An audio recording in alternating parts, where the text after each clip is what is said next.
Auriez-vous, s'il vous plaît, pour la réussite de mon tour, l'obligeance de sortir les 1 500 € de dépôt de garantie qui se trouvent dans votre poche? Oui, je... C'est incroyable. Ils sont plus là. Ma poche est vide.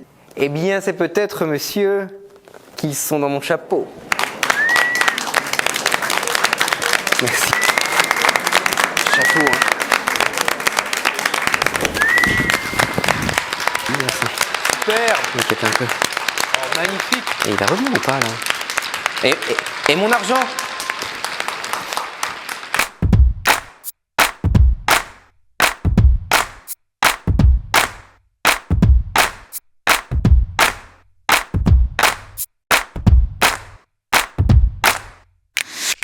Votre locataire est sur le point de quitter son logement, mais voilà, surprise, il ne paye pas son dernier mois de loyer.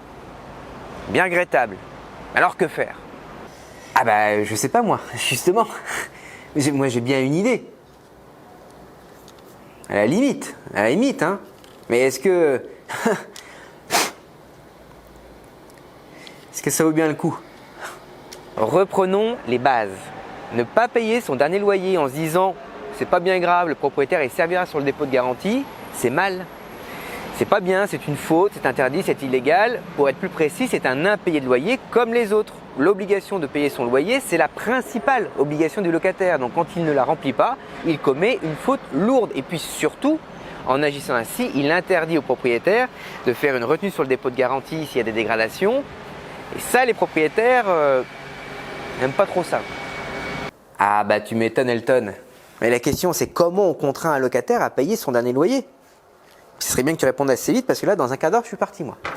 Ben, comme pour tout impayé de loyer, il faut prendre contact avec le locataire, s'étonner de ne pas avoir été payé le dernier mois et lui adresser une lettre de mise en demeure. S'il a une caution, c'est parfait. On peut également adresser la mise en demeure à la caution. En général, ce sont ses parents. Peut-être que eux réussiront à mettre la pression sur le locataire pour qu'il paye.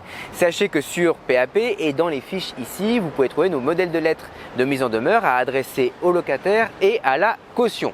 Et si rien de tout ça ne marche, eh bien, il faut attendre. Ah ouais, d'accord. Attendre quoi? Le déluge? Bah non, il ne faut pas attendre le déluge. Il faut attendre de voir si ça vaut le coup d'engager une action en justice. Je vous rappelle que le locataire est sur le point de partir. Donc, ça va être le moment de faire tous les comptes. Est-ce qu'il y a des loyers impayés? Est-ce qu'il y a des charges impayées? Et surtout, est-ce qu'il y a des dégradations? Donc, ce qu'il faut attendre, c'est l'état des lieux de sortie. S'il n'y a pas de dégradation, bah, finalement, les choses vont rentrer dans l'ordre. Bon an, mal an. Vous perdrez peut-être un petit peu sur les charges.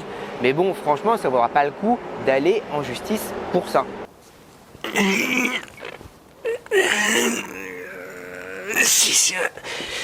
Ouais. Et s'il m'a bougé tout le logement, j'ai plus de dépôt de garantie, je suis marron.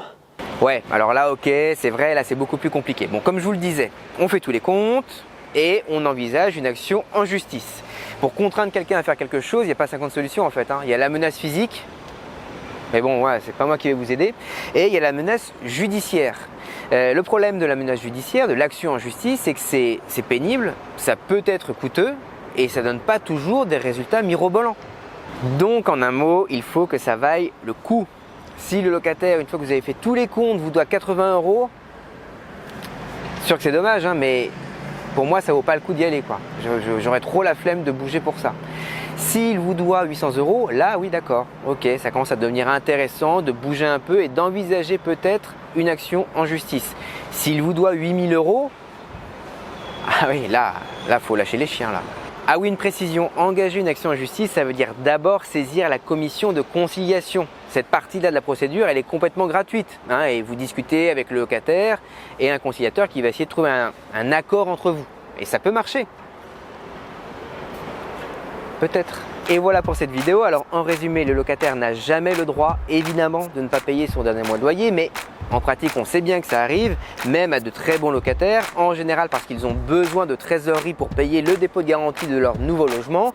Alors si ça vous arrive en tant que propriétaire, eh bien pas 50 solutions, il faut attendre l'état des lieux de sortie pour faire tous les comptes et envisager ensuite éventuellement une action judiciaire en sachant qu'il faut quand même la réserver aux cas les plus graves parce que c'est du temps, c'est parfois de l'argent et que le résultat, comme je vous l'ai dit, il est parfois aléatoire. Je vous invite à voir toutes nos autres vidéos et puis à vous abonner à notre chaîne YouTube. À bientôt!